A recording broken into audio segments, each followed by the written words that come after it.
So, in previous lecture, we got done understanding about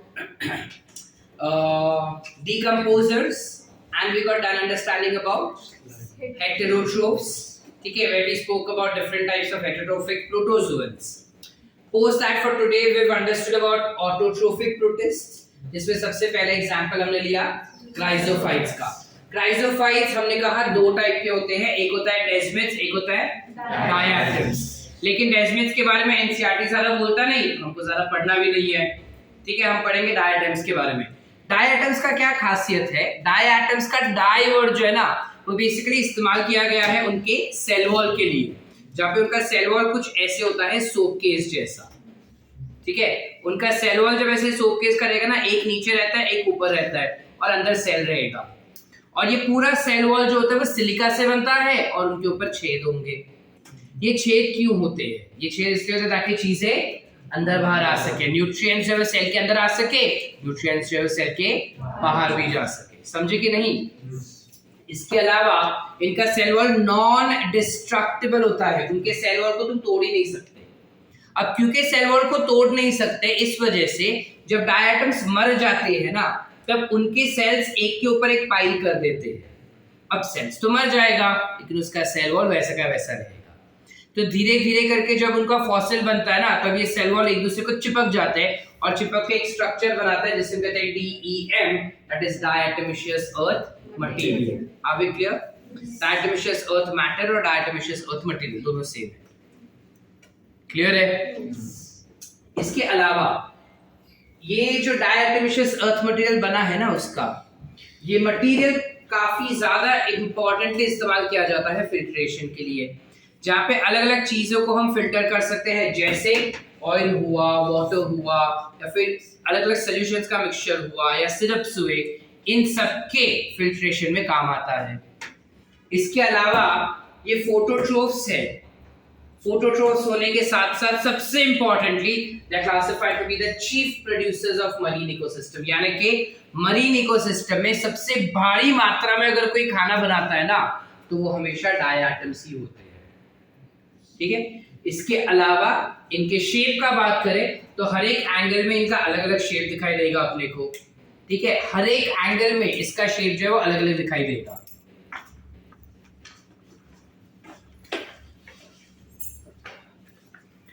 अलग अलग shape दिखाई देने के साथ साथ उनके कलर्स भी काफी अलग अलग होते हैं. They might not be brightly coloured, majority of the time वो ग्रीन या गोल्डन कलर के होते हैं, लेकिन काफी अलग अलग कलर जैसे रेड, ब्लू, ग्रीन भी दिखाई देता है. ठीक है, इसके अलावा जब डायटम्स का बात करें ना, वो मोबाइल होता है या नहीं, यानी क्या वो खुद से चल सकता है या नहीं? आंसर इज नहीं. उसके पास ना फ्लैजिला होता है, ना सीलिया होता है, ना कुछ, तो वो खुद से नहीं चल सकता. लेकिन they definitely move along with water current, and their movement is always passive movement. एक चीज ना दिमाग में गांठ बांध के रखना, जब कभी भी टर्म आता है पैसिव, यानी कुछ काम नहीं करना, सब रेडीमेड हो जाना, अपने आप होना, उसे पैसिव कहते हैं. समझ रहे हो? जहां पे भी टर्म तुमको पैसिव आया ना, यानी कि वो चीज अपने आप होना, ज्यादा मेहनत नहीं करना. ठीक है, तो यहाँ पे अगर वो बोल रहे हैं कि पैसिवली मूव होता है अलोंग विद वाटर करंट, यानी सपोज यहाँ पे ये ऐसे चिपका हुआ है एक पर्टिकुलर कोई डायटम पानी के अंदर तैर रहा है, तो जहां जहां पे पानी जाएगा ना, पानी के करंट के साथ साथ डायटम भी उतर जाता है. इसलिए मैंने तुमको कहा कि जब कभी भी कोई भी तुम समुद्र का या किसी भी ओशन का पानी तुम कलेक्ट करोगे ना, तो उस पानी में डायटम्स रहेंगे ही रहेंगे, because you know that water always flows towards their शोर. किनारे पे पानी फ्लो होता है ना, वेव्स जो आता है वो किनारे पर आता है ना, तो वो अगर वाटर करंट के साथ साथ आ रहा है तो किनारे पे डायटम्स तो मिलेंगे ही मिलेंगे. ठीक है, तुम उसकी रेत को भी उठाओगे ना, तो उस रेत के अंदर भी काफी सारे डायटम्स मिलेंगे अपने को. क्लियर है कि नहीं? Diatoms clear? Any doubts? Then we spoke about something called as Euglena. हमने क्या कहा है? यूग्लिना जो होता है वो काफी दोगला होता है, काफी धोखेबाज होता है. क्यों धोखेबाज? दिन के समय पे सारे बैक्टीरिया को बोलते हैं कि मैं तुमको हार्म नहीं करूंगा. ठीक है, मैं तो सूरज से ही, मतलब मैं सन से ही एनर्जी लूंगा, उससे ही खाना बनाऊंगा और उसी में सरवाइव करूंगा। तुम चिंता मत करो, तुम अपना खाना खुद मैनेज करो करके, चाहिए तो मैं भी तुमको दूंगा। लेकिन रात होते होते उसकी नीयत बदल जाती है, हालात बदल गए, जज्बात बदल गए, अब वो बोलता है कि मैं तेरे को खाएगा। तब रात पढ़ते पढ़ते ना वो हेटेरोट्रोफिक हो जाता है, यानी कि in presence of light they are photosynthetic, but in absence of light they can easily survive as heterotrophs. Are we clear? Because of this specific nature of your diatoms, of your euglena, you classify them to be as mixotrophs. Are we clear? Mixotroph भी बोल सकते हैं, mixotrophy बोलते हैं। चलो, इसके अलावा इनके पास एक फ्लैजिला होता है, ये देखो फ्लैजिला दिख रहा है, एक फ्लैजिला होता है जो लोकोमोशन में उनको हेल्प करेगा। उसके साथ साथ इनके पास कप शेप का क्लोरोप्लास्ट होता है जिसके सेंटर पे न्यूक्लियस होगा। एंड फ्लैजिला जिधर से ओरिजिनेट होता है ना, उसके जस्ट नीचे बॉडी के अंदर they have contractile vacuole. Contractile vacuole का फंक्शनल रोल क्या हो जाएगा? Excretion and osmoregulation. इसके अलावा काफी बारी ना वो लोकोमोशन में भी हेल्प करता है। कैसे सर? जब ये कॉन्ट्रैक्टाइल वैक्यूल कॉन्ट्रैक्ट होता है ना तो उसका बॉडी कॉन्ट्रैक्ट होता है और उस कॉन्ट्रैक्शन की वजह से उसको जर्क मिलता है। Just like this ना, contract jerk ऊपर, contract jerk ऊपर, ऐसा, तो वो ऐसे ऐसे मूव करता है कॉन्ट्रैक्शन की वजह से, ठीक है। इसे कहते हैं मेटाबॉलिक, लेकिन तुम्हारे लिए नहीं है, ठीक है। तुमको याद रखना है, डिग्री के लिए याद रख सकते हो, बट नीट में नहीं पूछेंगे। इसको हम कहते हैं मेटाबॉलिक। कॉन्ट्रैक्टाइल वैक्यूल से लोकोमोशन जो करता है उसे मेटाबॉलिक कहा जाता है, ठीक है। चलो चलो आगे बढ़ते हैं। आगे इनके पास ना सेल वॉल भी नहीं होता। इनके सेल वॉल के जगह पे they will have something called as pellicle. Pellicle क्या है? एक प्रोटीन लेयर है जो काफी शाइनी और स्टिकी होता है, जो हमको दिखाई देगा यूग्लिना के आसपास। क्लियर है यहाँ तक? चले आगे। इनका रिप्रोडक्शन कैसे होगा? Bye binary fission. बडिंग दिखेगा क्या इसमें? पक्का? रुतिका अगर मैं बोलूं दिखता है तो?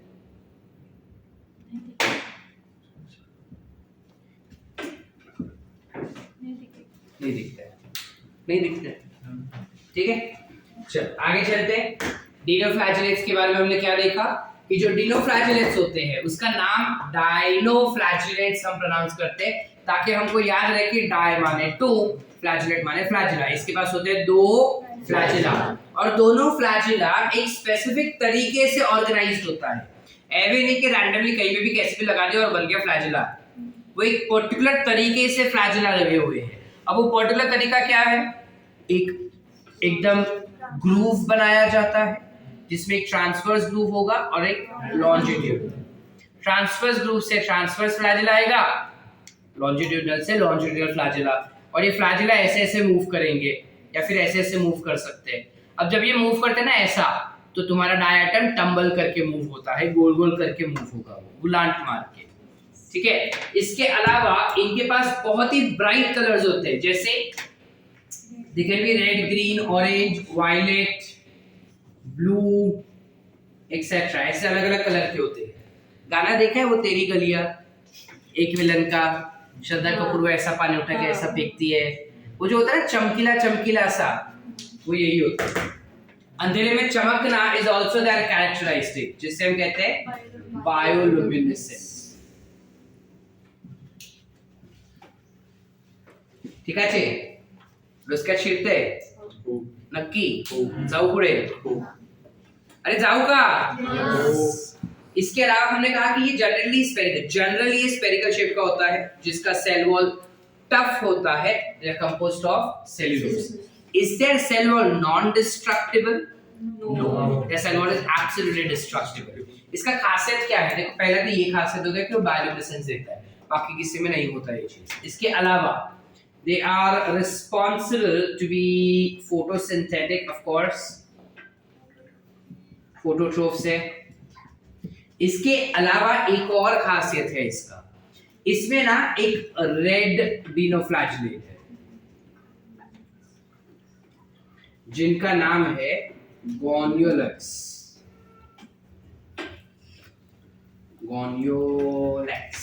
ठीक है, ये जो गोनियोलैक्स होता है ना, गंदा सा नाम वाला, वो गोनियोलैक्स गॉनकेस होता है, ठीक है। क्यों गॉनकेस होता है? वो जिधर जाता है ना उधर नेगेटिविटी फैलाता है, ठीक है, जिधर जाता है उधर वो जहर फैलाते घूमता है, और वो जहर फैलाने की वजह से ना उसके आसपास वाले सब मर ही जाते हैं, ठीक है। मतलब वो आके बोलता है कि तू तो नालायक, तेरे को कुछ नहीं आता, ठीक है, तू तो गधा इंसान, ऐसा क्या क्या वो लोगों को बोलता भी है और साथ साथ में केमिकल भी फेंकता है, ठीक है। So that means they are very toxic. All my friends are toxic. So they're very very toxic. ठीक है, ये वही बोलता है all my friends are toxic. जबकि टॉक्सिन खुद ही रिलीज कर रहा है। इस टॉक्सिन का नाम क्या होता है पता है? नाम रखे सैक्सीटॉक्सिन, लेकिन काम जरा भी वैसा नहीं है, ठीक है। ये नाम पूछेंगे क्या sir? Just for your inform giving you, ठीक है। तुम खाली याद रखो कि वो टॉक्सिन रिलीज करते हैं।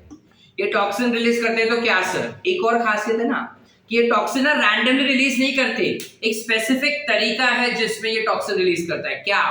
ये सब ना झुंड में आते हैं, जितने भी गॉर्नियोलक्स है ना इकट्ठा मिलके टॉक्सिन रिलीज करते हैं, अकेले अकेले नहीं करते ये। और जब ये इकट्ठा मिलते हैं ना गॉर्नियोलक्स, रेड वाले डिनोफ्लैजेलेट्स, ये बनाते हैं रेड टाइड्स, जिसे हम काफी बार सी टाइड भी कह सकते हैं, रेड सी टाइड बोलो, रेड टाइड बोलो, ऐसा भी नाम रखते हैं उसका।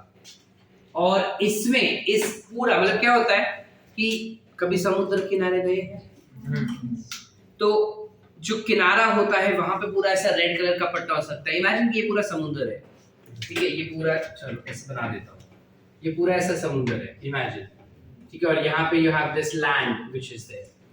तो समुद्र के अंत में कुछ ऐसा लाल लाल लाल पट्टा हो सकता है, या समुद्र के बीच में कुछ ऐसा लाल लाल पट्टा हो सकता है। ये पट्टे में हमको क्या बता रहे हैं कि सारे गॉर्नियोलक्स भरे पड़े।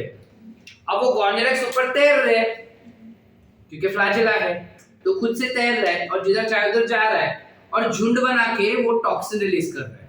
तो उनके नीचे जितने भी लिविंग ऑर्गेनिजम्स रहेंगे ना वो सारे मर जाएंगे। इससे उनको कुछ फायदा है क्या सर? तो क्यों कर रहे हैं वो? आदत से मजबूर, ठीक है। अभी क्लियर? डिनोफ्लैजेलेट से क्लियर है? yes. कोई डाउट्स? सॉर्ट है? so that's where you get done with autotrophic protist. I hope entire concept is clear. No doubts? नक्की? लेवाइट से क्या है? चलो फटाफट, हाँ जाओ। तेरे को जरा खुद का आवाज सुनाई दे रहा है? हाँ। चलो let's go ahead.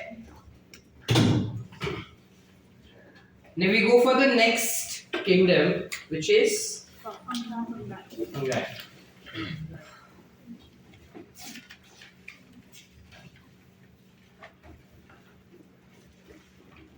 Now what does kingdom fungi tell us? इसके पहले तो काफी सारे बेसिक प्रॉपर्टीज है, काफी सारे भंडार में, तो पहले वो देख लेते हैं। पहला प्रॉपर्टी कि जितने भी फंगसेस होते हैं वो सारे या तो डिकम्पोजर्स होंगे, है ना, या फिर वो ऑटोट्रोफ्स हो सकते हैं, है ना? नहीं। हाँ, सेप्रोफाइट्स हो सकते हैं या सेप्रोट्रोफ्स हो सकते हैं। They can be parasitic also, right?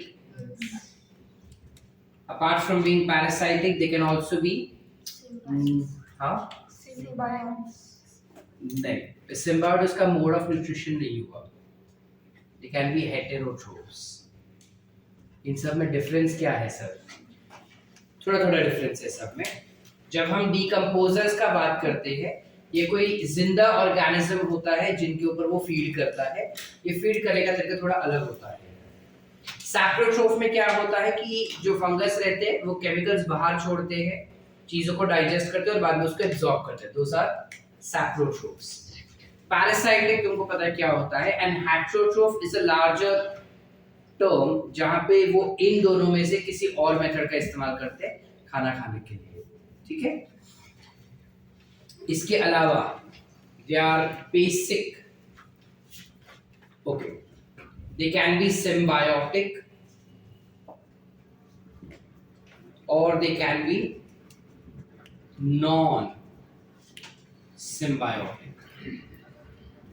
तो अगर वो सिम्बायोटिक है तो वो दो चीजों के साथ जुड़ के सिम्बायोटिक हो सकता है। या तो वो अलगे के साथ जुड़ेगा, अगर अलगे के साथ जुड़ा तो इसे कह देंगे लाइगेंस, या तो वो रूट्स में जुड़ जाता है, किसी भी बड़े प्लांट के रूट्स में जुड़ेगा। अगर रूट्स के साथ जुड़ा तो इसे कहेंगे माइकोराइजे या mycorrhizae, whatever you pronounce it as. याद रखना बायोलॉजी में रिजा माने रूट। इस वजह से इस पर्टिकुलर फंगाई के पास एज सच कोई रूट्स नहीं होते, और रूट्स ना होने की वजह से इनके रूट लाइक स्ट्रक्चर को हम कहते हैं, दे हैव राइजोइड्स। क्या होंगे? Rhizoids on a thallus body. मैंने कहा था ऑइड माने like, so rhizoid, oid, root like, rhiza like, root like structure होता है जिसे राइजोइड्स कहते हैं ऑन थैलस बॉडी। थैलस मतलब क्या? थैलस मतलब, हाँ बोलो। Thallus is something which cannot, their body cannot be differentiated into root, stem and leaf। उनका बॉडी जो है उसको देख के तुम बता नहीं सकोगे कि ये रूट है, ये स्टेम है या ये लीफ है। मशरूम देखा है कभी? मशरूम को देख के बता सकते हो कि ये उसका स्टेम है? क्या बता सकते हैं ये उसका लीफ है या ये उसका रूट्स है? हमें पता ही नहीं चलता। हाँ, उनके पास रूट जैसा एक स्ट्रक्चर होता है जिसे हम कहते हैं राइजोइड्स। बाकी उसके बॉडी में डिस्टिंग्विशिंग कैरेक्टरिस्टिक जैसा कुछ नहीं होता, हम देख के बता ही नहीं सकते कि ये रूट्स है या स्टेम है। समझे कि नहीं? चलो आगे।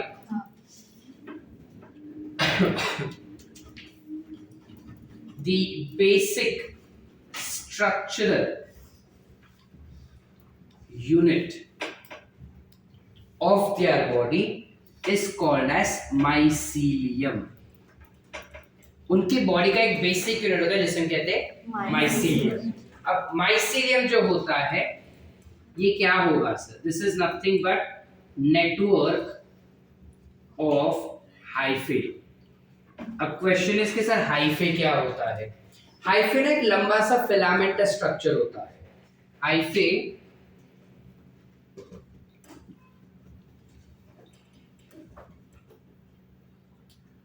is a filamentous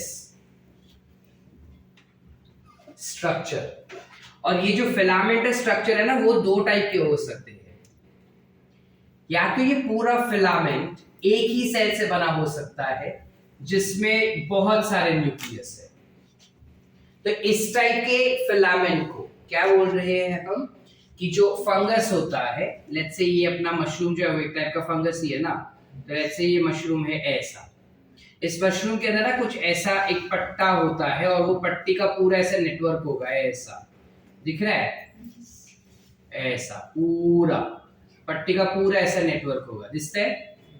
या नेटवर्कला आपण मायसिलियम म्हणतात, पण त्या पट्टीला काय म्हणतात आपण? त्या पट्टीला आपण म्हणतात हायफे। आता हे हायफे फिलामेंटस असतं, म्हणजे पट्टीसारखं असतं आणि ते पूर्ण एका सेलने बनू शकतं, एका सेलने बनलेलं असतं, पण त्यात न्यूक्लियस खूप असेल किंवा मल्टिपल सेल असू शकतात आणि न्यूक्लियस फक्त एकच असेल। तर ह्याला आपण कसं डिस्क्राइब करू शकतात? खूप इम्पॉर्टंट आहे। You can call it to be as septate. Septate meaning, septate म्हणजे काय? Unicellular, multicellular but uninucleated। Multicellular म्हणजे खूप सेल्स असणार त्यात आणि सगळ्या सेल मध्ये एक एक न्यूक्लियसच असणार, तर त्याला म्हणतात आपण सेप्टेट। सेप्टेट म्हणजे डिवाइड करणं, भिंत असल्यासारखं, ठीक आहे? सेप्टा मीनिंग डिवाइडेड या वॉल लाइक, ठीक आहे? आणि दुसरा टर्म जे आपल्याकडे आहे दॅट इज कॉल्ड एज सिनोसाइट किंवा ह्याला आपण असेप्टेट सुद्धा म्हणू शकता। ह्याचं काय म्हणणं आहे?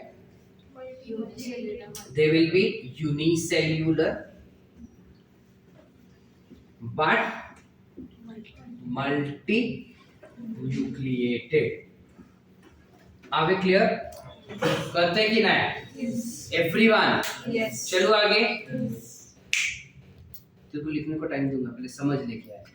ये तो खाली लिखता रह जाएगा, कल में कुछ नहीं जाएगा. यहाँ तक क्लियर है? क्या बोले हम कि जो फंगस होते हैं, ये फंगस डिकम्पोजेस सैप्रोफाइट्स या सैप्रोट्रोफ्स या पैरासाइटिक या हेटेरोट्रोफ्स हो सकते हैं. हेटेरोट्रोफ्स.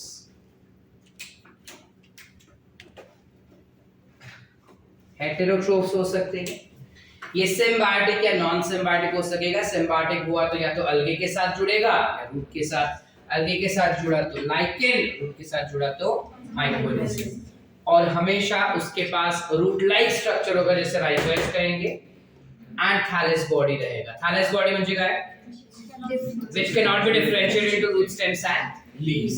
And their basic structural unit will be mycelium. Mycelium काय असतं? हे thread like structure.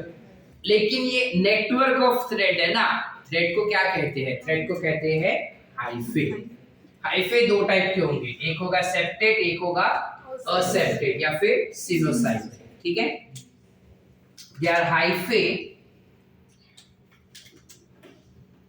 Their hyphae can also be branched or unbranched. Hyphae में ब्रांचेस हो भी सकते हैं और नहीं भी हो सकता, डिपेंड करता है. क्लियर है? इसके अलावा इनका they always grew in moist, damp and shady places. यानी जहां जहां पे पानी थोड़ा सा भी रहा होगा या फिर बहुत ज्यादा पानी हुआ या फिर जहां पे सनलाइट कम है, ऐसी जगह पे वो आसानी से ग्रो कर लेता है. ठीक है? will they be aerobic or anaerobic? Fungus can be both. They can grow both aerobically as well as anaerobically. ठीक है? They can grow aerobically as well as anaerobically. जब कभी भी कोई भी ऐसा पैक्ड टिन में अगर कोई सामान रहेगा तो पैक्ड टिन के सामान में भी आसानी से फंगस ग्रो हो सकता है अगर उसमें मॉइस्चर रहेगा एंड वार्म क्लाइमेट रहेगा. वार्म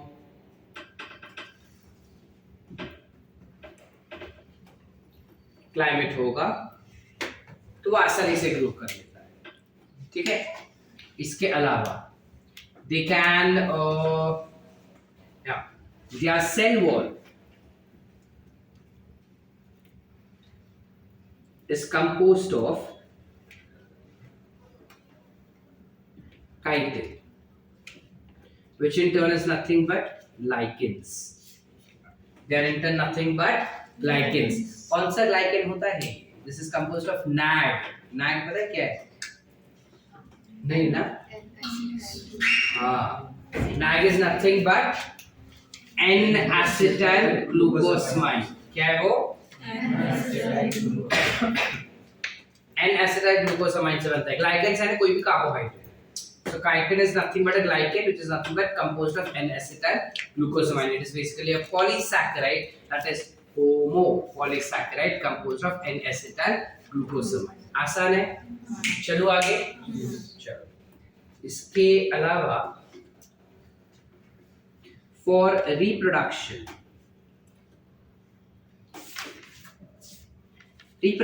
के लिए जब asexual reproduction का बात आता है तो वो अलग अलग टाइप के स्पोर्स बना सकता है.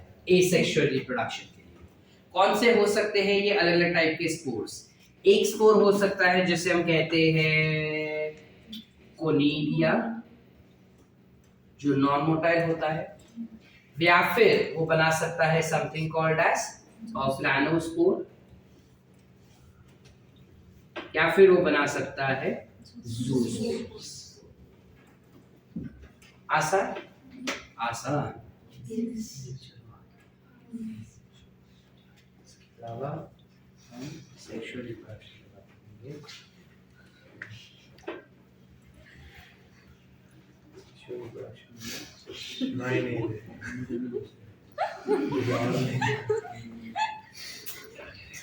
तो जोर से बोलो ना, यस सर, कळलं सर, जाऊया पुढे। बोलतो अभी सेक्सुअल रिप्रोडक्शन का बात करेंगे तो सेक्सुअल रिप्रोडक्शन में भी उसके पास अलग अलग टाइप के स्पोर्स हो सकते हैं, जैसे आस्कोस्पोर्स, बेसिडियोस्पोर्स एंड oospores. Asexual में ना you also have something called as sporangiospores. ठीक है, they also have something called as sporangiospores. ठीक है, are we clear up to here? इसके अलावा they may also show us vegetative propagation. Vegetative propagation में they might reproduce by budding. कुछ है जो बडिंग करते हैं, कुछ है जो फ्रैगमेंटेशन करते हैं। करते कि नहीं? जाओ पुढे। ये सारे उसके बेसिक प्रॉपर्टीज हो गए। जब हम थोड़ा डिटेल में और जाएंगे ना तो उनके थैलस के बेसिस पे, यानी उसका बॉडी किस तरह से ऑर्गेनाइज्ड है, उसके बेसिस पे हम इसको अलग अलग फॉर्म में डिवाइड कर सकते हैं। ठीक है ना, क्या है वो अलग अलग forms इसके। तो there are 3 forms that we can see in here based on thallus. We can divide them into 4 categories या 4 class of fungus. ये kingdom है ना, so this will be 4 class of fungus. ठीक है, now what are 4 class of fungus? The very first class of fungus that we have is Phycomyces. Then you have Ascomyces. Then you have Basidiomyces. And then you have Deuteromyces. Are we clear? Are we clear? Yes sir. समझा? Yes. तो उसका body कैसे organise है ना, उसके basis पे 4 type रहेंगे उसके। ठीक है, Yes. क्लियर है यहाँ तक? हाँ। कुछ लिखना है बोर्ड से? हाँ। लिख लो, चलो फटाफट। Are we missing out anything except for the plasmogamy part? वो ये ना सेक्सुअल रिप्रोडक्शन वाला, वो छोड़ दो, वो बाद में बताता हूँ, जब पॉइंट आएगा तब बताता हूँ। बाकी सारे कर लिए ना हमने? क्या? भाई वो सेक्सुअल रिप्रोडक्शन वाला छोड़ दो।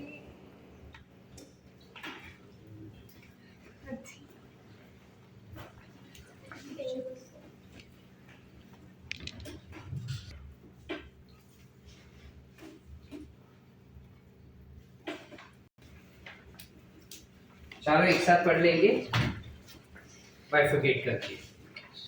सो उसमें you would have something called as Phycomyces,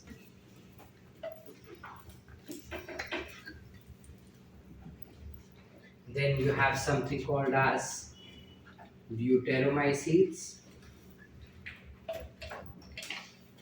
you have Basidiomyces,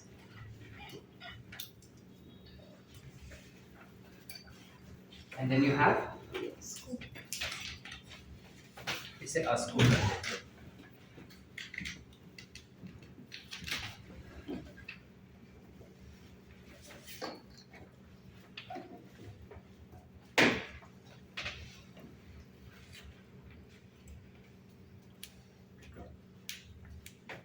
तीनों साथ में करते हैं ताकि तीनों का डिस्टिंग्विश भी एक साथ अपने को पता चल जाए। ठीक है, बाबू को बोलेगा मार्कर में इंक डालने को,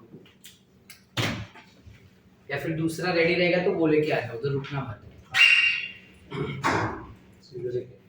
उसमें भी नहीं है। Now, when we talk about Phycomyces, नाम को स्प्लिट करो। फाइको ग्रीन कलर दिखता है लास्ट बेंच पे नक्की। जब हम बोलते हैं ना phyco, phyco meaning leaf like, phyco, fight, file, ये सब लीफी प्लांट लाइक वैसा. So phycomycetes. Mycetes is basically term which is utilized for fungi. Fungi का सरनेम होता है mycetes. ठीक है. तो these are also called as algal fungi या algae like fungi. कुछ भी बोलो.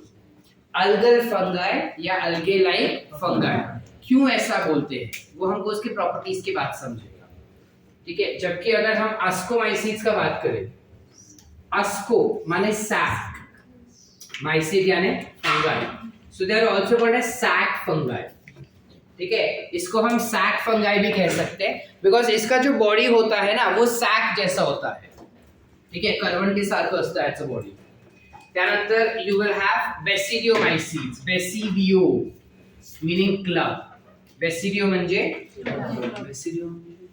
club आणि mycete म्हणजे fungi. So you can also call it as club fungi.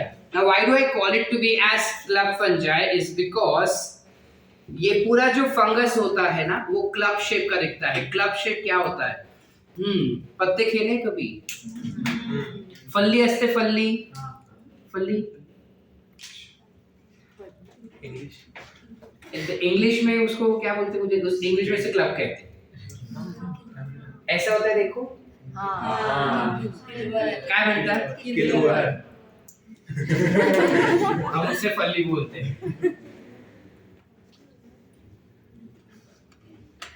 जो बेसिडियोमाइसिस होता है ना वो कुछ ऐसा दिखता है and that's why you call it as club fungi. ठीक है. फिर होता है something called as deuteromycetes. deutero माने imperfect, जो कुछ कंप्लीट ना हो, इनकम्प्लीट हो वैसा. So this is also called as imperfect fungi. काफी बारी फंगाई, इम्परफेक्टाई ऐसे धासु नाम भी देते हो हम लोग. तो समझ लेना कि इम्परफेक्ट फंगाई है ड्यूटेरोमाइसिस का बात कर रहे हैं. ठीक है. चले आगे. चल. अब फाइकोमाइसिस का खासियत क्या है? फाइकोमाइसिस के काफी सारे क्वालिटीज होते हैं. सबसे पहला क्वालिटी उसका ये है कि ये हमेशा moist, damp, warm and shady places पे grow होता है.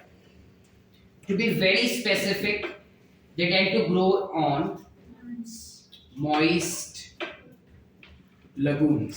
What do you mean by moist lagoons? Moist lagoon क्या होता है? Lagoon क्या होता है? Spring जैसा होता है? नहीं.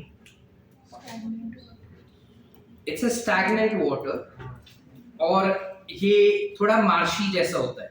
Not typical marshy. Typical marshy salty होता है. ये salty नहीं होता, but ये ऐसा damp, कीचड़. ठीक है. बट थोड़े बेटर क्वालिटी का कीचड़, अपने रास्ते वाला कीचड़ नहीं. तो moist lagoon में grow होता है ये. ठीक है. Also these are seen on dead, moist, wooden या फिर डेड मॉइस्ट ब्रांचेस. प्लांट के जो ब्रांचेस होता है ना मरे हुए, उस पे भी ग्रो होता है. जबकि बाकी के तीनों ना सेम है. They grow on moist, damp and shady places. This will also grow on moist, damp and shady places. This will also grow on moist, damp and shady places. ठीक है. जब बात आता है फाइकोमाइसिट्स का, बच्चा I give you time to write, to underline everything. समझ लो पहले चीजें. फाइकोमाइसिट्स का बात करते हैं ना, इनके जो हाइफे होते हैं, their hyphae is always sinusoidal. That is aseptate and unbranched. काफी प्रिमिटिव टाइप के होते हैं ये, नए बने हुए. सबसे पहले अगर तुमको इवोल्यूशनरी कहा जा सके तो evolutionary phycomycetes the first one to come up, and that's why they are very primitive in nature. जबकि इनका हाइफे का अगर बात करेंगे ना, अब तीनों के हाइफे सेम होंगे, which will be septate and branched. This will be same for all. सबके लिए same, which is what? Septate and branched hyphae. ठीक है, ये क्वालिटी तीनों की सेम हो जाती है. जब हाइफे का बात करते हैं ना, इनमें एज सच कोई अलग से खासियत नहीं होती, बस इनका थैलस जो होता है वो काफी ऐसा फ्लैट सा होता है, लीफ लाइक होता है, so कुछ अलग से नहीं है. इनका अलग से जब बारी आता है ना, तो वो बारी आता है रिप्रोडक्शन के लिए. लेकिन अलग वाली चीज अस्कोमाइसीड्स में हो जाती है काफी बार. Ascomycetes, they have unicellular as well as multicellular candidates in them. Ascomycetes इकलौता ऐसा है जिसमें unicellular as well as multicellular fungi दिखाई दे सकते हैं. बाकी सब में हमेशा multicellular ही होते हैं. ठीक है. Basidiomycetes का खासियत ये होता है कि इसके अंदर अलग अलग टाइप के फंगस आते हैं, जैसे मशरूम्स आ जाएंगे इसके अंदर. ठीक है. ब्रैकेट आ जाते हैं इसके अंदर, which is bracket mushrooms basically, जिसे ब्रैकेट्स कहते हैं. You might have smuts and rusts भी इसके अंदर आ जाते हैं. ठीक है. इसके अलावा ड्यूटेरोमाइसीड्स का खासियत है कि ये मिनरल साइक्लिंग में काफी ज्यादा इंपॉर्टेंटली इन्वॉल्व होते हैं. ठीक है. They are largely involve in mineral cycling. Mineral cycling यानी क्या? या न्यूट्रिएंट साइक्लिंग कह सकते हैं. हमने अगर कोई एनवायरनमेंट से न्यूट्रिएंट्स लिया है, लाइक फॉर एग्जांपल अगर हमने एनवायरनमेंट से नाइट्रोजन लिया है, उस नाइट्रोजन को वापस एनवायरनमेंट में देने के लिए ड्यूटेरोमाइसीड्स का बहुत बड़ा योगदान होता है. ठीक है. So that is what we are trying to make you understand over here, that deuteromycetes play very important role in mineral cycling. Are we clear? चलो आगे. इसके अलावा जब मोड ऑफ न्यूट्रिशन कहा जाएगा ना, कि खाना कैसे खाते हैं वगैरह वगैरह वगैरह, तो ये हीरो का मोड ऑफ न्यूट्रिशन क्या होगा? They would be decomposers. There are some parasites also in them. There are some saprophytes also that they have, and of course they will have heterotrophs. Whereas जब हम ascomycetes का बात करते हैं, ascomycetes के पास भी सारे होंगे, which is what? Decomposers होंगे, saprophytes होंगे, इनके पास होंगे parasites, इसके अलावा इनके पास होंगे heterotrophs. इसके अलावा ना एक और खास होते हैं इनमें, which are called as coprophilous. ये क्या होते हैं? They are dung feeders. किसी का भी सॉलिड एक्सक्रीटा हुआ ना, काव का, डोंकी का, डॉग का, कैट का, रैट का, किसी का भी, उस पे ये ग्रो हो सकते हैं आसानी से. ठीक है.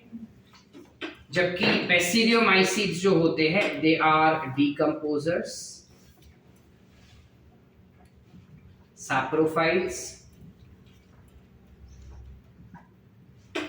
parasites, heterotrophs. इनमें भी यही सेम रहेंगे, बट इनमें एक एक्स्ट्रा होता है, which is they can also be coprophilous. ठीक है. ठीक है. Yes.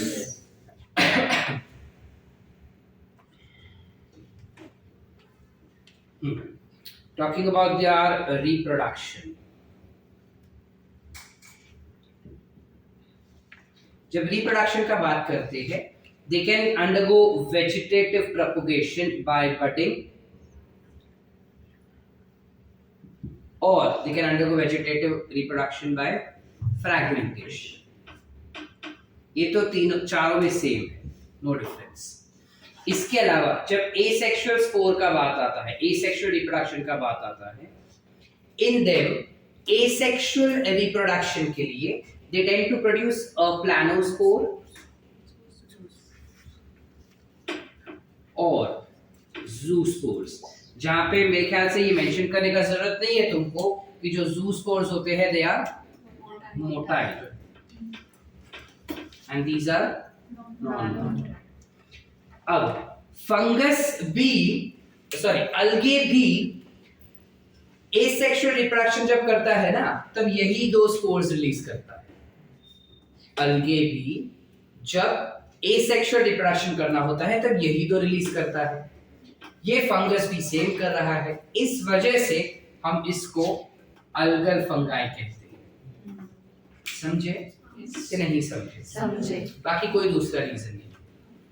जब बात करते हैं इसका सेक्सुअल रिप्रोडक्शन का, तो इसके सेक्सुअल रिप्रोडक्शन में इट प्रोड्यूसेस जाइगोस्पोर्स, और जो फाइकोमाइसीट्स जाइगोस्पोर्स बनाते हैं ना, उनको हम कहते हैं जाइगोमाइसीट्स। ये क्या बात हुआ सर, आपने तो 4 बोले थे, ये आप 5वां कहां से लाए और सब टाइप क्यों? देखो, ये इकलौता ऐसा एक्सेप्शन केस है जो फाइकोमाइसीट्स में एंटर किया जाता है। इनमें क्या होता है कि जनरली फाइकोमाइसीट्स में सेक्सुअल रिप्रोडक्शन के लिए they do not have a special cells that is organizing it. अलग से कोई स्पेशल सेल नहीं होता जो जन्म दे स्पोर्स के लिए। तो इनमें दो सेल्स जो होते हैं वो फ्यूज हो जाते हैं, और फ्यूज होकर एक नया जाइगोट जैसा एक्ट करता है जिसमें से नया जन्म मिलता है। ठीक है, और ये खुद का ही सेल्स होते हैं, जिस वजह से इसे कहते हैं हम जाइगोमाइसीट्स। सारे नहीं कर पाते, कुछ कुछ कर पाते हैं। जो कर पाते हैं वो जाइगोमाइसीट्स, जो प्रोड्यूस करते हैं जाइगोस्पोर्स। चलो आगे। Next talking about ascomycetes. Ascomycetes के अंदर रिप्रोडक्शन कसं होतं है?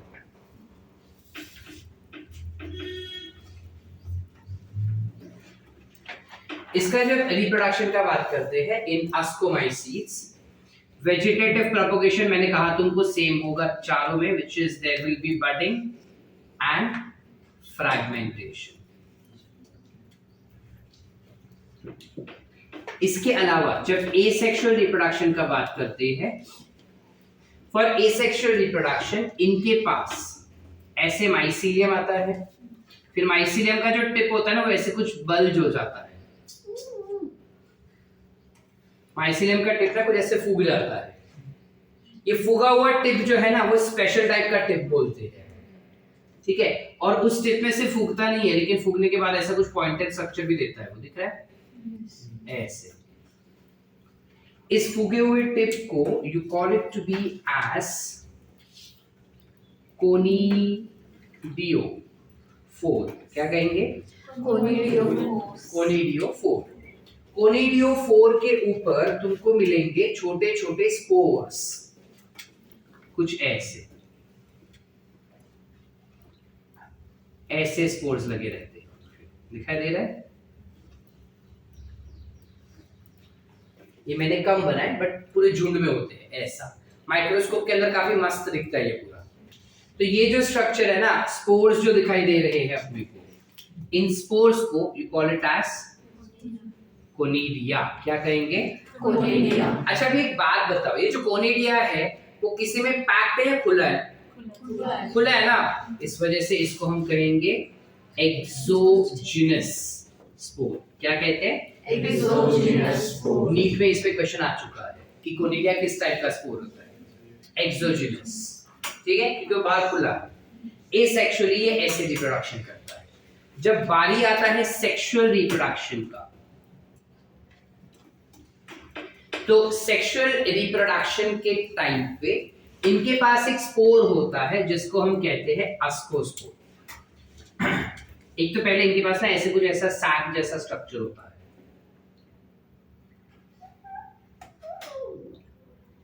कुछ ऐसे सैक जैसा स्ट्रक्चर होता है उनके पास। इस सैक जैसे स्ट्रक्चर, ये जो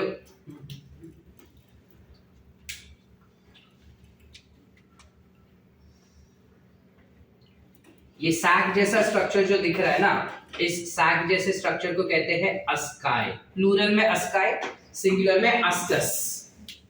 ठीक है, which is a sac like structure. इस अस्काई या अस्कस के अंदर ना छोटे छोटे स्पोर्स होते हैं। काफी छोटे छोटे स्पोर्स होते हैं, कुछ ऐसे जो पैक्ड होंगे।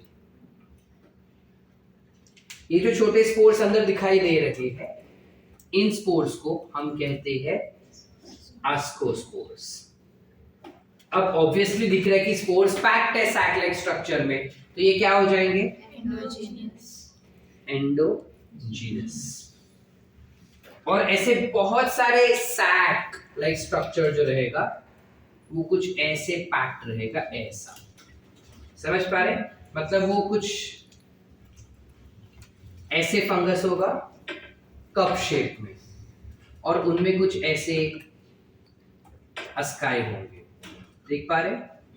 और उन अस्काई के अंदर obviously you will have आस्कोस्पोर्स present. Clear है? और इन अस्काई के ऊपर ना माइन्यूट ढक्कन भी होता है, ठीक है? कळतंय नक्की? जाऊया पुढे। अब ये जो फ्रूटिंग बॉडी हुआ ना बाहर, पूरा बड़ा सा cap like structure is a fruiting body. इस फ्रूटिंग बॉडी को कहेंगे ascocarp. It is nothing but a fruiting body. आसान?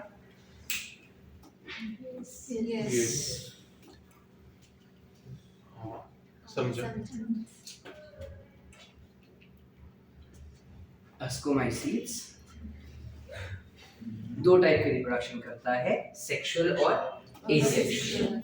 एसेक्सुअल रिप्रोडक्शन में उसका जो माइसीलियम होता है वो मॉडिफाई हो जाता है, फूग जाता है एक एंड पे, जिसे हम कहते हैं कोनिडियोफोर। ये कोनिडियोफोर के ऊपर स्पेशली स्पोर्स होते हैं, जैसे कहते हैं कोनिडिया, व्हिच इज एक्सोजीनस क्योंकि खुला है इसलिए।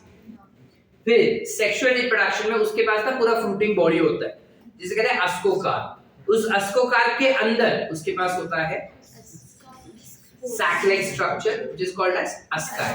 उस अस्काई के अंदर स्पोर्स होंगे, जिसे हम कहेंगे अस्कोस्पोर्स।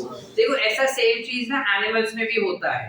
एनिमल्स हैव ओवरी, ओवरी के अंदर ग्राफियन फॉलिकल, ग्राफियन फॉलिकल के अंदर oocytes, they have scrotum, scrotum के अंदर टेस्टिस, टेस्टिस के अंदर सेमिनिफरस ट्यूब्यूल, उसमें तुम्हारे रहते हैं स्पर्म सेल्स। जो इंपॉर्टेंट चीज है वो जपून ठेवतात ना, तरी तसे जपून ठेवलेले स्पोर्स, कळतंय? अभी ना एक चीज हमको कभी बताया नहीं जाता, इसलिए हम इस चीज को रट लेते हैं कि हाँ ऐसा होता है, ऐसा होता है, ऐसा होता है। ये स्पोर्स जो होते हैं वो बनते कैसे हैं? ये स्पोर्स ना दो तरीके से बनते हैं। जनरली जो फंगस होता है ना, उसके पास ऐसे फिलामेंट्स होते हैं बहुत सारे। तो एक प्लांट का एक मतलब एक फंगस, अभी सपोज ये भी आस्कोमाइसिट है, ये भी आस्कोमाइसिट है, ठीक है? ये एक दूसरा आस्कोमाइसिट है, ये दूसरा आस्कोमाइसिट है। दोनों आस्कोमाइसिट के जो फिलामेंट होते हैं ना, वो हमेशा हैप्लॉइड ही होते हैं फर्स्ट प्लेस। ये हैप्लॉइड फिलामेंट जो वो कंबाइन हो जाते हैं, उसके टिप के सेल्स जो वो कंबाइन हो जाते हैं। जब वो कंबाइन हो जाएंगे तब कुछ ऐसा बन जाता है, डिप्लॉइड हो गया ये, ठीक है? इसके बाद वो कंप्लीटली फ्यूज हो जाता है ऐसे, और ये बाद में मियोसिस करता है। This will undergo meiosis, and that leads to formation of ascospores. Understood? Yes sir। कि नहीं समझे? समझे। तो ये जो फिलामेंट है ना, वो बनाया ही हैप्लॉइड है, हमने कहा। इसलिए हैप्लॉइड बनाया गया है बिकॉज वो रिप्रोडक्शन में काम आता है। इसलिए ये फिलामेंट क्या है? बेसिकली हाइफे, ठीक है? समझे कि नहीं? इस चीज को थोड़ा और डिटेल में हम आगे बेसिडियोमाइसिस में देखेंगे। पहले देख लेते हैं कि क्या इंसान क्या है। इसका जब रिप्रोडक्शन का बात करेंगे हम, तो वेजिटेटिव प्रोपगेशन के लिए ये बडिंग करेगा, और काफी बार ये फ्रैगमेंटेशन भी कर लेता है। लेकिन जब एसेक्सुअल रिप्रोडक्शन का बात आता है ना, तो ये डर जाता है। पट्टू इंसान है, एसेक्सुअल शॉर्टकट है ना, फटाफट रिप्रोड्यूस कर सकता है, और ये बहुत बड़ा होता है दिखने में, मशरूम वगैरह फेमस है ना।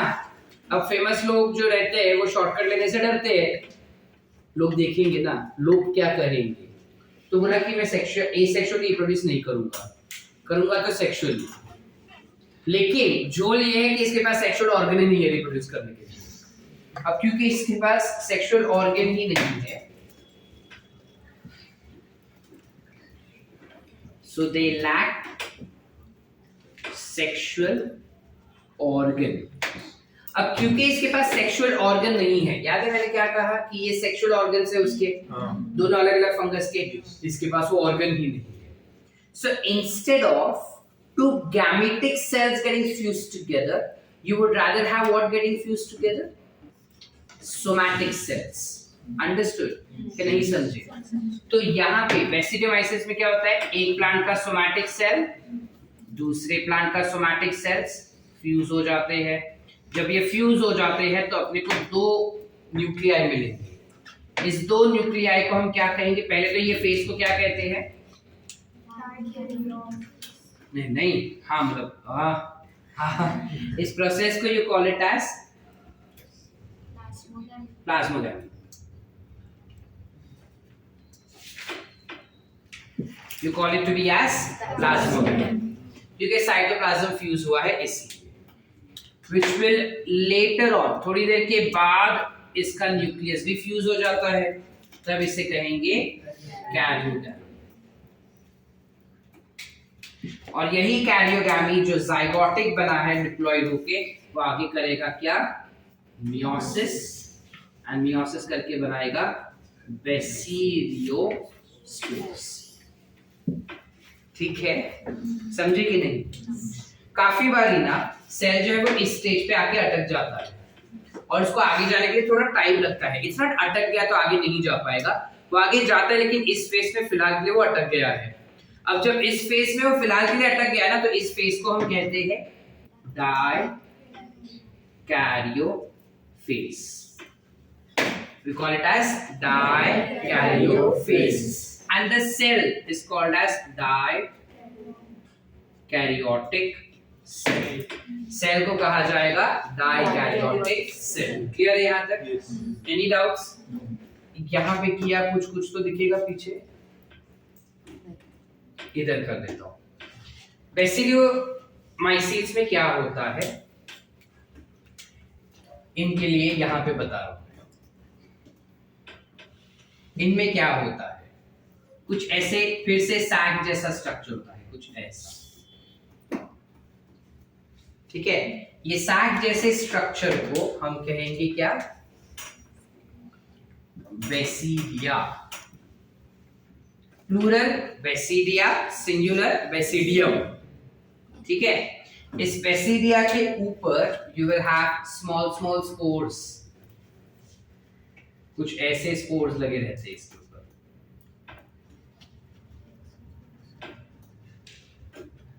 इन स्पोर्स को हम क्या कहेंगे, correct, you call it as basidiospores. अब अकल लगा के बताओ कि ये क्या होंगे, एक्सोजीनस या एंडो? एक्सोजीनस. ये हो जाएंगे एक्सोजीनस. बराबर है.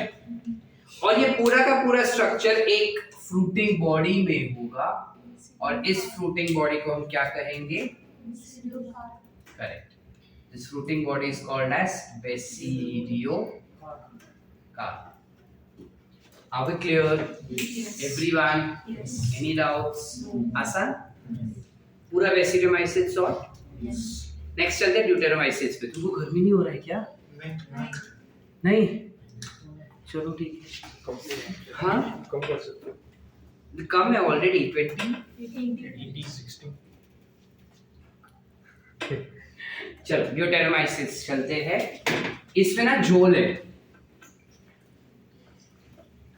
इसका जब रिप्रोडक्शन का बात करते हैं ना, तो ये वेजिटेटिव प्रोपगेशन में फिर से सेम करेगा, which is what, budding and fragmentation. ठीक है, लेकिन एसेक्सुअल, लेकिन नहीं, एसेक्सुअल में क्या करेगा, ये कोनिडिया बनाएगा. और कोनिडियोफोर सेम. ठीक है, जब सेक्सुअल का बारी आता है ना, इस भाई साहब को सेक्सुअल रिप्रोडक्शन करना आता ही नहीं है. ठीक है, ये उत्साहित तो काफी हो जाते हैं, काफी बार ये उत्साहित हो जाते हैं कि आज तो सेक्सुअल रिप्रोडक्शन करके रहेंगे, लेकिन जब वो सेक्सुअल रिप्रोडक्शन करना चाहते हैं ना, खुद का गैमेट बना ही नहीं पाता, वो किसी और का ही बना देता है. हर बारी झोल. प्रॉब्लम इसमें नहीं है, प्रॉब्लम इसके जीन्स में है. इसका जेनेटिक मेकअप ऐसा है ना कि जब वो सेक्सुअल रिप्रोडक्शन करके सेक्सुअल गैमेट प्रोड्यूस करवाना चाहता है ना, तो या तो वो बनाएगा अस्कोमाइसीट्स का अस्कोस्पोर, ये दिखेगा कैसे तेरा, नहीं ना, अस्कोमाइसीट का अस्कोस्पोर बना पाएगा वो, या फिर बेसिलियोमाइसीट का बेसिलियोस्पोर बनाएगा। अब मुझे एक बात बताओ कि अगर गैमेट इंसान ने गधे का गैमेट बनाया है तो पैदा गधा ही होगा ना, तो वो इंसान का बच्चा कहलाएगा क्या? ये तो गलत चीज हो गया कि इंसान जो है वो गधे को जन्म दे रहा है। इस वजह से ये भी वही कर रहा है ना, ड्यूटेरोमाइसिट जो है वो खुद का बच्चा पैदा करना चाहिए। ये भारी उत्साही आदमी, सेक्सुअल रिप्रोडक्शन आता है नहीं, दूसरे के बच्चे पैदा करते जा रहे हैं। तो जब अस्कोस्पोर बनाएगा तब वो बनाता है क्या आगे जाके, अस्कोमाइसिट्स को जन्म दे रहा है, और बेसिलियोस्पोर किसको जन्म दे रहा है? इस वजह से इसको इम्परफेक्ट फंजाई कहते हैं। काफी बार ये भी कहा जाता है, काफी बुक्स भी ये कहते हैं, काफी बार स्टेटमेंट भी ऐसे बनाते हैं कि ड्यूटेरोमाइसिस में जितने भी फंगस है ना, वो सारा टेम्पररी फंगस है, इसलिए ये क्लास से टेम्पररी हो जाता है।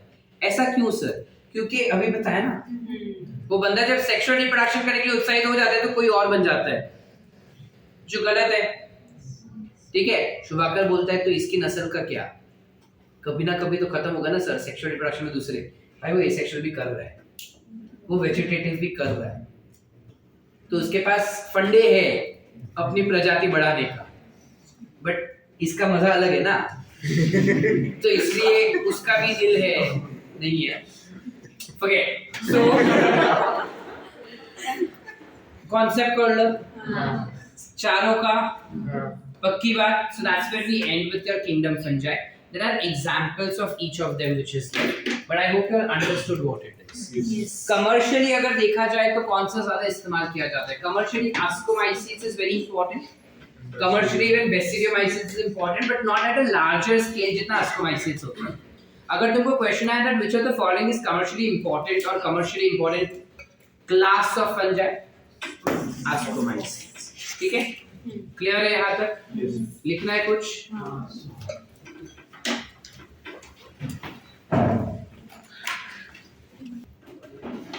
चल, टॉकिंग अबाउट द एग्जांपल्स, इन चारों के एग्जांपल्स क्या क्या आएंगे, कैसे आएंगे? तो सबसे पहले इधर वाला,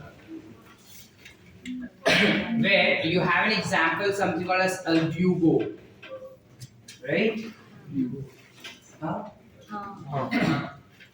Then you have something called as rhizopus, ठीक है, and then you have something called as euchre, where albugo is a type of parasite, whereas rhizopus and euchre both are molds which are nothing but what you call as bread molds। जो bread moulds होते हैं, bread moulds म्हणजे काय, bread के ऊपर जो fungus grow होता है उसको मोल्ड कहते हैं। मोल्ड क्यों कहते हैं? छोटे होते हैं ना, व्हाइट कलर के होते हैं, गोरे होते हैं, मोल्ड, बस कोई रीजन है मोल्ड क्यों कहते हैं।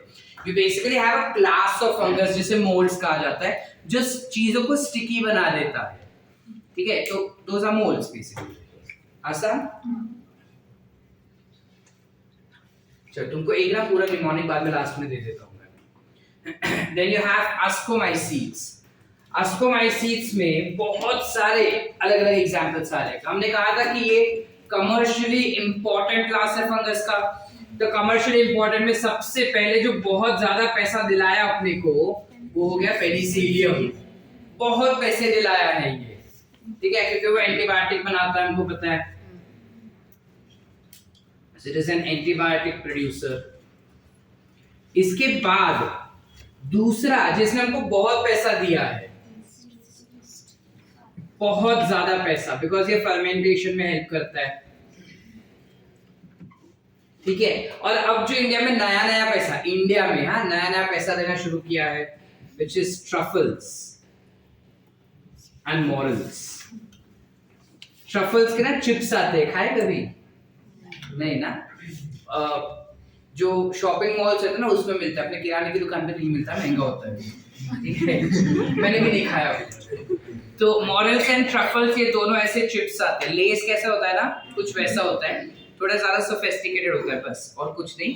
पैसे लगा दिए जाते हैं ज़्यादा, बिकॉज इंडिया में अब तक इसको रिड्यूस करने वाला कोई नहीं है, बिकॉज उनको पता है इंडियन कंज्यूमर्स इसको ज़्यादा कंज्यूम नहीं करेंगे। So these are edible fungus, खा सकते हैं इसको हम लोग, ठीक है। इसके अलावा एक होता है जिसे कहते हैं क्लैविसेप्स। This is highly poisonous and it is parasitic in nature. Poisonous भी होता है, पैरासाइटिक भी होता है, ठीक है। फिर इसके अलावा you have something called as aspergillus. Aspergillus भी कमर्शियली काफी इस्तेमाल किया जाता है। स्पेसिफिकली कहा जाए तो ये ऑर्गेनिक एसिड्स को प्रोड्यूस करने के लिए इस्तेमाल किया जाएगा।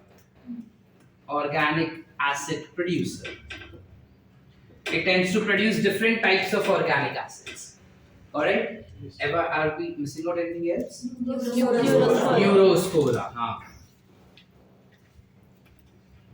न्यूरोस्पोरा, इसका क्या इस्तेमाल किया जाता है?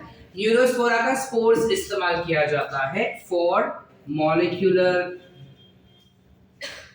And biochemical, which is nothing but genetic study,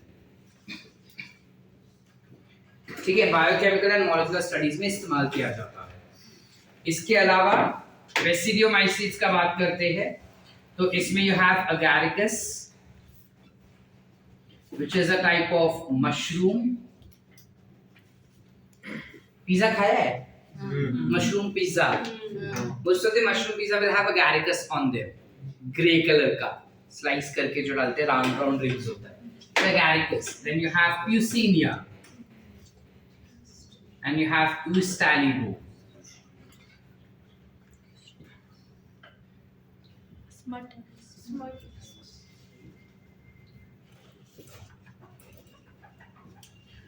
What I used to remember this one, I remember it very well. That's why I'm giving you इसका न्यूमोनिक पहले, बाकी सबका मैं बाद में बना के देता हूँ। अगर मशरूम उसका स्मट है तो प्यूसिनिया रस्ट है, ठीक है। That's how I used to remember it. Because एक तो सारे नाम भी अतरंगी है, ऊपर से स्मट रस्ट हमको पता ही नहीं सर होते क्या है। देखो, हमने काफी सारे प्लांट्स देखे होंगे जिनके ऊपर ना व्हाइट कलर के डॉट्स होते हैं, काफी बार लीव्स के ऊपर व्हाइट डॉट्स होते हैं। तो इस व्हाइट डॉट्स पाउडर जैसा होता है एकदम, तुम ऐसे ऐसा करके ना तो वो निकल भी जाता है, वो white dots are nothing but smuts. वहीं पे अगर रस्टी कलर का यानी रेड कलर का या मरून कलर का रहेगा ना, तो दैट बिकम्स प्यूसिन, मतलब रस्ट बेसिकली, ठीक है। तो होते कुछ नहीं है, सेम है, पाउडरी सब्सटेंस होता है जो लीव्स पे या प्लांट्स पे ग्रो करते हैं, ठीक है। फिर आता है ड्यूटेरोमाइसीट्स। ड्यूटेरोमाइसीट्स के एग्जांपल्स में यू हैव अल्टरनेरिया, ठीक है, कोलेटोट्राइकम,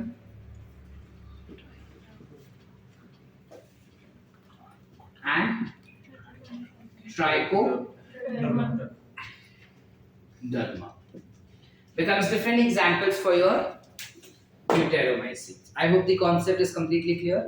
ठीक है, I don't think so इसमें से कुछ कॉपी भी करना है, डायरेक्ट एनसीईआरटी से है, कुछ अलग नहीं है तुमको इसमें, ठीक है। अगर इसका हमको न्यूमोनिक्स देना है, खुद से बाहर करोगे या दो न्यूमोनिक? खुद से कर लेंगे ना, बिकॉज न्यूमोनिक्स भी याद तो रखना ही पड़ेगा अल्टीमेटली, ठीक है। तो वो याद रखो, इससे अच्छा यही याद रख लो, दो चीज याद रखने से बेटर है, ठीक है।